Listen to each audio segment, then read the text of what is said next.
Hello students, welcome to economic classes. ये video chapter foreign exchange rate playlist का part 3 है। इससे पहले इसके 2 पार्ट आ चुके हैं, जिसमें हमने फर्स्ट पार्ट में सीखा कि फ्लेक्सिबल एक्सचेंज रेट सिस्टम क्या होता है या फॉरेन एक्सचेंज क्या होता है, फॉरेन एक्सचेंज रेट क्या होता है।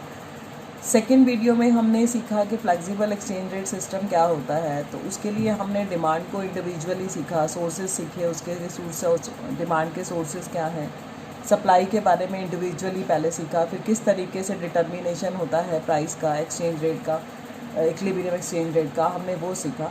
तो आज हम इस वीडियो में हम सीखेंगे कि डेप्रिसिएशन क्या होता है, डीवैल्यूएशन क्या होता है, उनमें क्या डिफरेंस है, एप्रिसिएशन क्या होता है, रीवैल्यूएशन क्या होता है और उनमें क्या डिफरेंस है। तो हम वीडियो को स्टार्ट करते हैं सबसे पहले कि डेप्रिसिएशन क्या होता है। सबसे पहले मैं आपको इसकी डिफ़ाइन बताऊंगी कि डेप्रिसिएशन क्या होता है।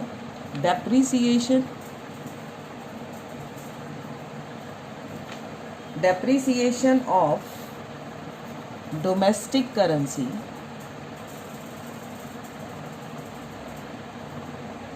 means decrease in the value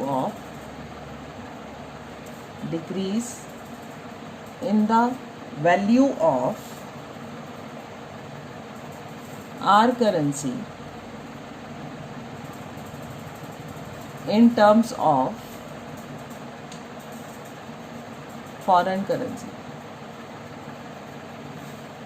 इसका क्या मतलब है बच्चों कि जब हमारी करेंसी की वैल्यू जो है in terms of foreign currency bye market forces, ये भी मैं आपको बता दूं, जब मार्केट फोर्सेस के थ्रू प्राइस का यानी कि रेट का डिटर्मिनेशन होता है और उस डिटर्मिनेशन में अगर हमारी करेंसी की वैल्यू फॉरेन करेंसी की टर्म्स में उसकी वैल्यू कम हो जाती है तो इट मीन्स हम कहेंगे कि हमारी करेंसी की वैल्यू डेप्रीसिएट हो गई है। इसको हम एक एग्जांपल से समझते हैं। मान लो अभी तक हम $1 के बदले में 60 रुपये पे कर रहे थे, ₹60।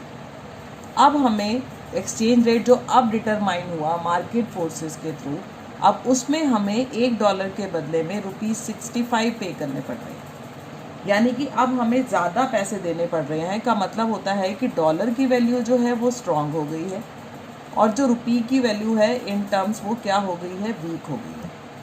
ठीक है, तो ये हमने यहाँ पर ये सीखा कि किस तरीके से कि हमारी करेंसी की वैल्यू का घट जाना, कम हो जाना in terms of foreign currency. यानी कि अब हमें फॉरेन करेंसी के लिए पहले से ज़्यादा पैसे देने पड़ रहे हैं। डॉलर के लिए पहले हम 60 रुपये देते थे तब हमें $1 मिलता था, अब हमारे को 65 रुपीज़ देने पड़ते हैं तब हमारे को जो है $1 मिलता है। तो इस तरीके से हम कहेंगे कि हमारी करेंसी की वैल्यू जो है वो क्या हो गई है, डेप्रीसिएट हो गई है। इसको हम डायग्राम से भी समझ सकते हैं ऐसा कब होता है। जैसे कि मैं ये डायग्राम बना रही हूँ, एक्स एक्सिस पे हम दिखा रहे हैं डिमांड एंड सप्लाई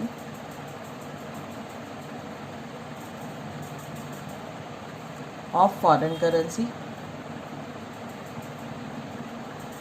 से मैंने मान लिया कि मैं यहाँ पर डॉलर दिखा रही हूँ, ठीक है। वाई एक्सिस पे हम दिखाते हैं रेट ऑफ एक्सचेंज।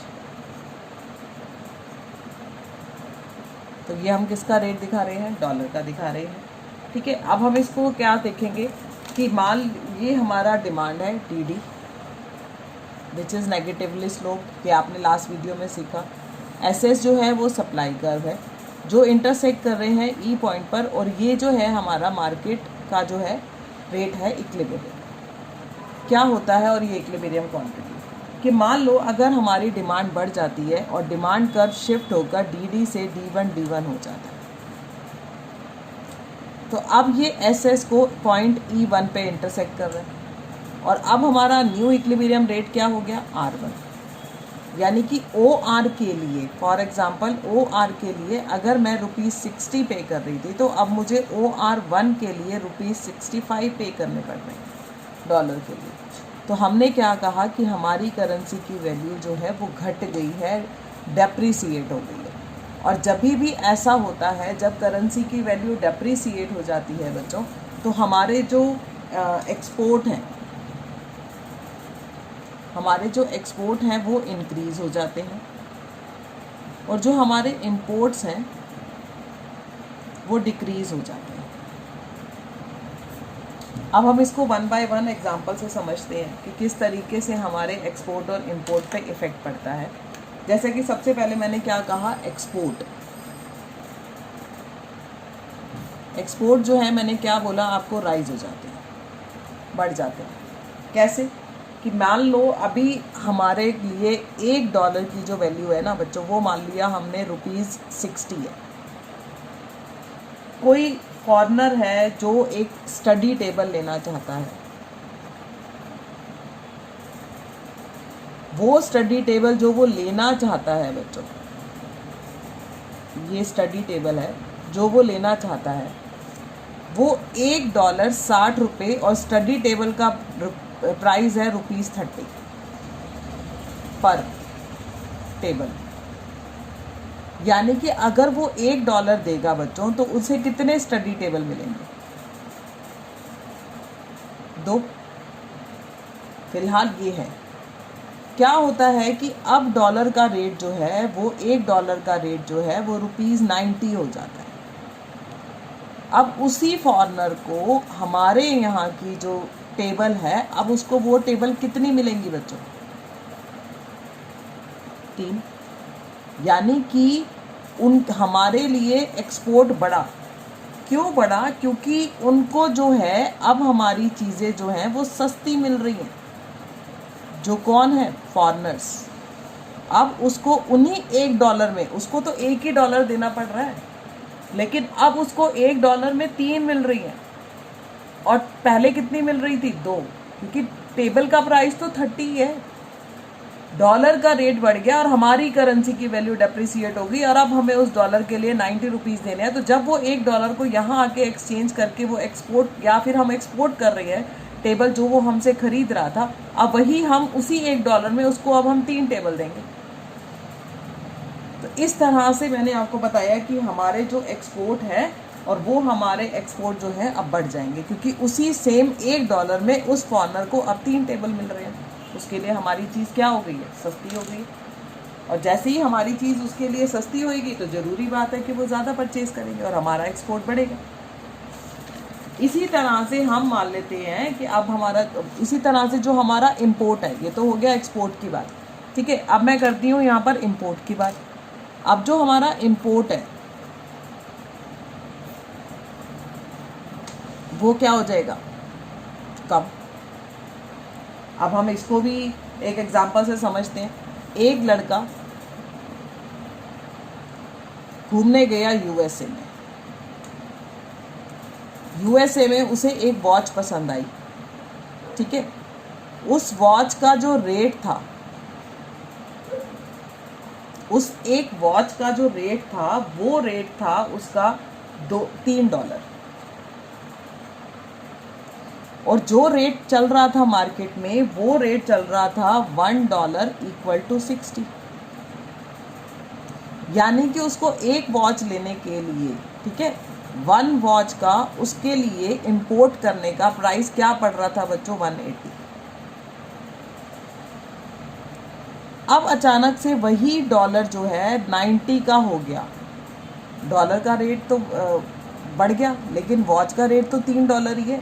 अब उसे वही वॉच लेने के लिए कितने रुपीस पे करने पड़ेंगे? सेम वॉच के लिए ₹270। यानी कि अब इम्पोर्टेड गुड्स जो भी हैं हमारे लिए, या उस बॉय के लिए जिसको वो वॉच पसंद आई थी यूएसए की, वो इम्पोर्टेड गुड्स का जो प्राइस है हमारे लिए क्या हो गया? बढ़ गया। तो अब हम इंपोर्ट को क्या करना शुरू कर देंगे? कम।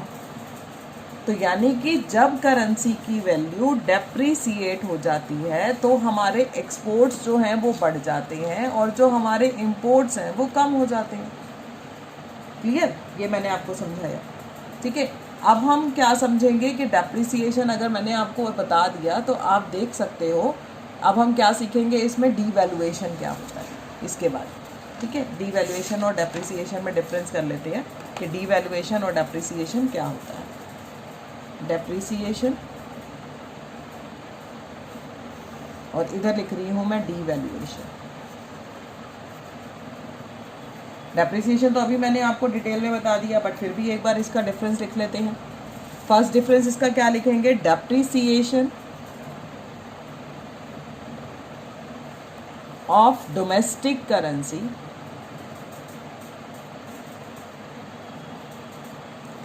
in the value of our currency. ठीक है, डेप्रिसिएशन ऑफ डोमेस्टिक करेंसी का मतलब होता है decrease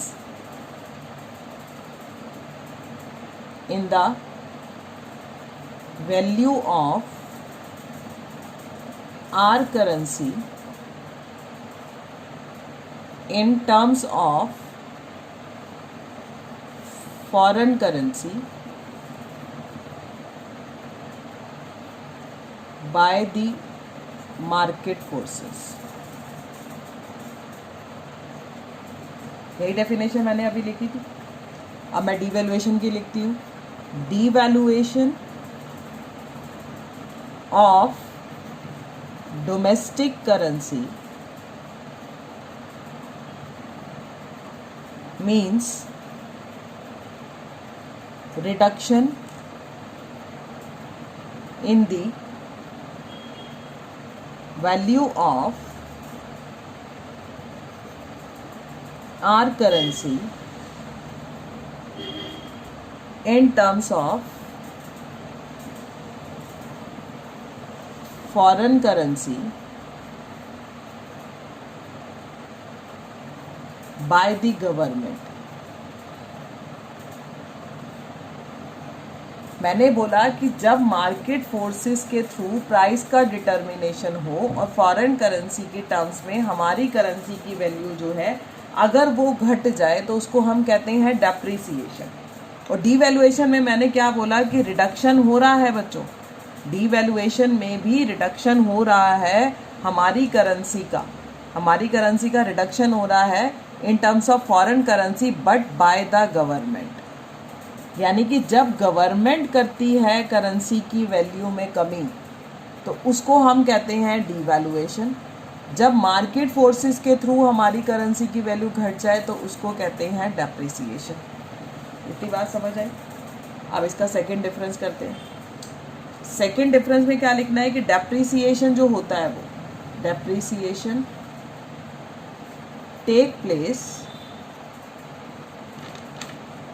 under flexible exchange rate system. क्योंकि वहाँ पर मार्केट फोर्सेस के थ्रू होता है इसलिए. और आपको पता है कि जहाँ गवर्नमेंट डिटर्मिनेशन करती है वो कौन सा एक्सचेंज रेट होता है, फिक्स्ड. तो डिवैल्यूएशन में क्या लिखेंगे, devaluation take place under fixed exchange rate system.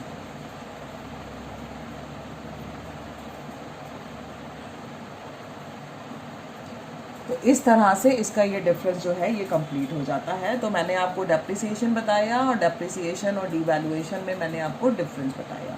ठीक है, अब हम नेक्स्ट टॉपिक पे चलते हैं. नेक्स्ट टॉपिक है हमारा appreciation.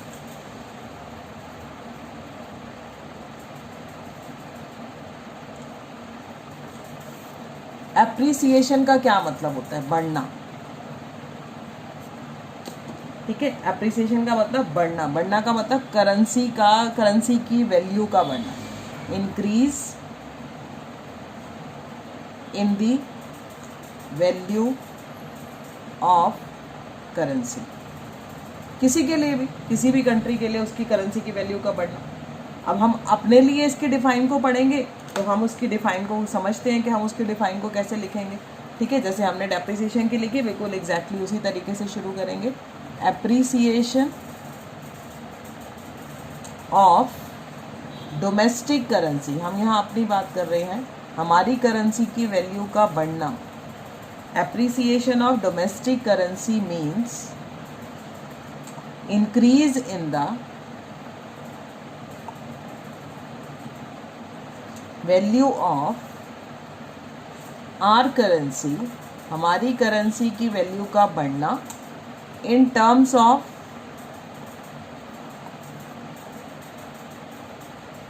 foreign currency by the किसके द्वारा, मार्केट फोर्सेस.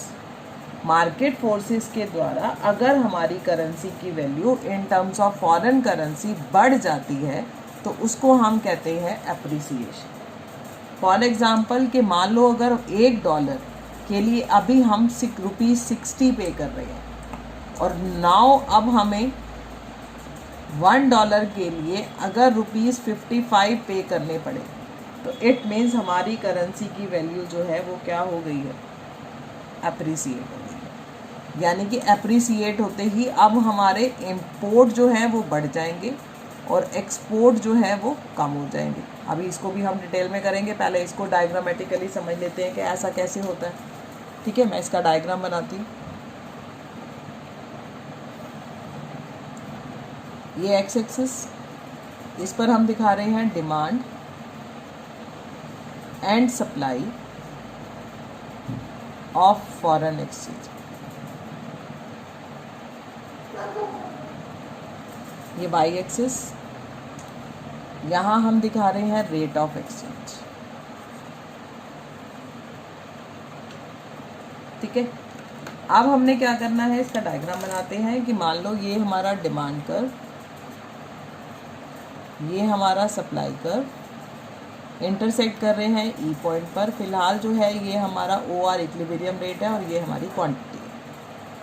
अब क्या होता है कि मान लो सप्लाई बढ़ जाती है फॉरेन एक्सचेंज की, फॉरेन एक्सचेंज की सप्लाई बढ़ते ही अब जो हमारा इक्विलिब्रियम रेट डिटरमाइन होगा वो E1 पे होगा, क्योंकि यहाँ पर डिमांड और सप्लाई इंटरसेक्ट कर रहे हैं और इस पॉइंट पर अब हमारा रेट क्या हो जाएगा, OR1। अब जो ये रेट कम हो गया तो इससे क्या हुआ कि इंडियन रुपी की वैल्यू जो है, value of Indian rupee appreciated, Indian rupee की वैल्यू जो है ये एप्रिसिएट हो गई है, क्योंकि अब हमारे को पहले से कम पेमेंट करनी पड़ रही है, हमारी करेंसी की वैल्यू बढ़ गई है। ठीक है, जिसकी वजह से अब हमारा इंपोर्ट बढ़ेगा और एक्सपोर्ट जो है वो कम होगा। तो अब हम इसको समझते हैं कि किस तरीके से हमारा इंपोर्ट एक्सपोर्ट पे इफेक्ट पड़ेगा। सबसे पहले एक्सपोर्ट की बात करते हैं।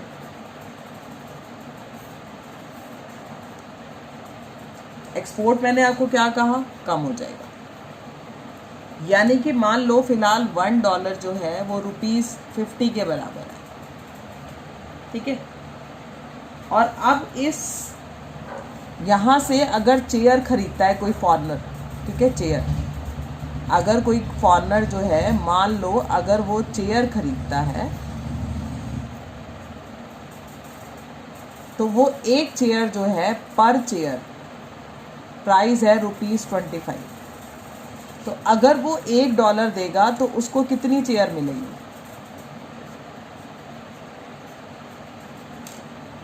2 चेयर मिलेंगी। अब क्या होता है कि उसको 50 रुपये में जो है उसको कितनी चेयर मिल रही है, 2। अभी चेयर का प्राइस वही है, लेकिन जो डॉलर की वैल्यू है वो अब ₹50 से ₹25 हो जाती है। तो अब उसी फॉरेनर को हमारे यहाँ से चेयर जो है, ठीक है, वो ही चेयर अब उसको कितनी मिलेंगी बच्चों, 1। तो अब यानी कि अब उसको वही चेयर जो, चेयर का रेट तो 25 ही है, बट डॉलर की वैल्यू घट गई है ना। डॉलर की वैल्यू कम होने की वजह से हमारी करेंसी की वैल्यू बढ़ गई और उसको अब हमारी चीज़ें जो है वो महंगी मिलने लग गई, जिसकी वजह से हमारा एक्सपोर्ट जो है वो कम हो गया। वही चेयर का रेट, बट डॉलर की वैल्यू कम होने की वजह से, रेट का कम होने की वजह से अब वही क्वांटिटी उसको पहले से कम मिल रही है। अब क्योंकि क्वांटिटी अब पहले से कम मिल रही है तो इसीलिए हमारा एक्सपोर्ट जो है वो क्या होगा, डिक्रीज हो जाएगा। ठीक है, अब चलते हैं इंपोर्ट की तरफ। इंपोर्ट में क्या होगा देखते हैं। मैंने बोला इंपोर्ट जो है वो हमारा क्या हो जाएगा, बढ़ जाएगा। अब मान लो, अभी हम क्या मान लेते हैं, वही मान लेते हैं कि $1 जो है वो ₹50 के बराबर है। फिर वही एग्जांपल लो कि एक बच्चा है, उसको फ्रांस की वॉच पसंद आ जाती है, या कह लो कि एक बॉल है जो उसको पसंद आ जाती है, और उस बॉल का प्राइस जो है, ठीक है, उस बॉल का प्राइस जो है वो $3 है। ठीक है, अब उसे $3 के लिए, ठीक है, अब उसे मान लो वो USA में था और उसे उस बॉल को लेने के लिए $3 देने हैं। ये $3 देने का मतलब यही बॉल उसको $3 के हिसाब से अगर वो लेगा तो 50 × 3 यानी कि कितने रुपीस देने पड़ रहे हैं? 150। अब क्योंकि वही $1 50 रुपये से 25 रुपये का हो गया है, तो अब यही बॉल जो है, यही बॉल उसको अब $3 के हिसाब से अगर वो दे तो अब उसको कितने रुपए देने पड़ेंगे? 75, जस्ट बिल्कुल हाफ। तो यानी कि अब इम्पोर्टेड गुड्स की वैल्यू हमारे लिए की जो वैल्यू है वो हमारे लिए क्या हो गई है? कम हो गई है, डिक्रीज हो गई है। यानी कि अब उसी इम्पोर्टेड गुड को लेने के लिए अब हमारे को डॉलर जो है वो कम रेट का होने की वजह से हमारे को कम पैसे देने पड़ रहे हैं, ठीक है ना। तो इस तरीके से हमारा इंपोर्ट जो है वो बढ़ जाता है और हमारा एक्सपोर्ट जो है वो कम हो जाता है जब हमारी डोमेस्टिक करेंसी की वैल्यू जो है क्या हो जाती है बच्चों? एप्रिसिएट। ठीक है, अब हम करते हैं एप्रिसिएट में एप्रिसिएशन और रीवैल्यूएशन में डिफरेंस। एप्रिसिएशन और रीवैल्यूएशन में डिफरेंस करेंगे अब हम कि क्या डिफरेंस होता है। तो सबसे पहले हम एप्रिसिएशन की डिफाइन लिखते हैं जो मैंने अभी आपको बताई थी। Appreciation of domestic currency means, क्या मतलब है इसका? Means rise in the value of या increase in the value of our currency in terms of foreign currency by the market forces। ये इसकी डिफाइन। अब रीवैल्यूएशन आपको मैं बता दूं। रीवैल्यूएशन का क्या मतलब होता है? रीवैल्यूएशन मीन्स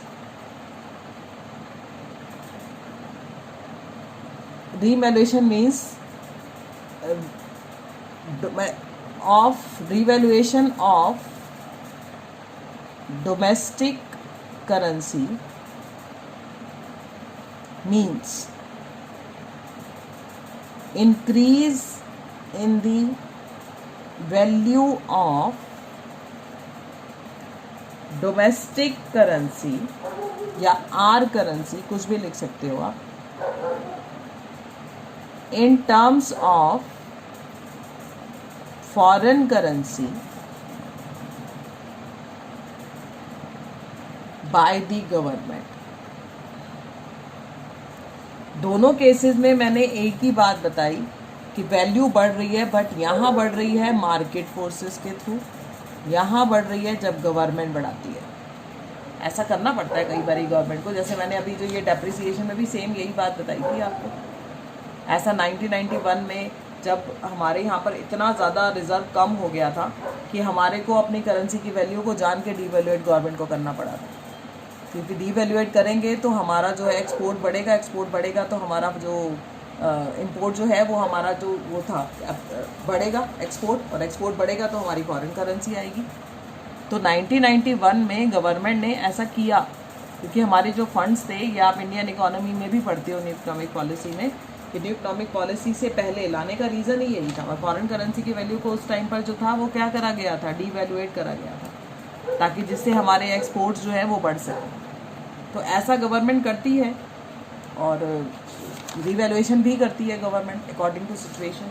बट एप्रिसिएशन और डेप्रिसिएशन जो होता है वो मार्केट फोर्सेस के थ्रू होता है। तो आज हमने इस वीडियो में क्या सीखा कि डेप्रिसिएशन क्या होता है, ठीक है, डिवैल्यूएशन क्या होता है, फिर इनका हमने डिफरेंस सीखा कि डेप्रिसिएशन में किस तरह से वैल्यू में कमी आने का मतलब इंपोर्ट और एक्सपोर्ट पे उसका मैंने आपको इम्पेक्ट बताया। कि डेप्रिसिएशन के केस में एक्सपोर्ट हमारे राइज कर रहे हैं तो उसको हमने एग्जांपल से समझा, इंपोर्ट्स हमारे कम हो रहे हैं तो उसको हमने एग्जांपल से समझा। सेम ऐसे ही हमने अप्रिसिएशन को देखा, उसके डिफ़ाइन किया, उसको भी हमने इंपोर्ट एक्सपोर्ट पे डायग्रामेटिकली भी उसको सीखा और उसके साथ हमने डायग्राम और एग्जाम्पल के थ्रू इसको समझा और फिर हमने डिफरेंस किया लास्ट में अप्रिसिएशन और रिवैल्यूएशन का। तो इस तरह से ये मैंने आपको टॉपिक क्लियर किए और अगर आपको ये वीडियो सुनने के बाद अच्छा लगे और अगर आपको सब टॉपिक्स क्लियर हो तो प्लीज़ इसको लाइक और शेयर ज़रूर करें और अगर अभी तक चैनल को सब्सक्राइब नहीं किया है तो प्लीज़ इसको सब्सक्राइब करने के साथ नोटिफिकेशन बेल को भी ज़रूर प्रेस करें ताकि आने वाली मेरी वीडियोस का नोटिफिकेशन आपको मिल सके। Thank you.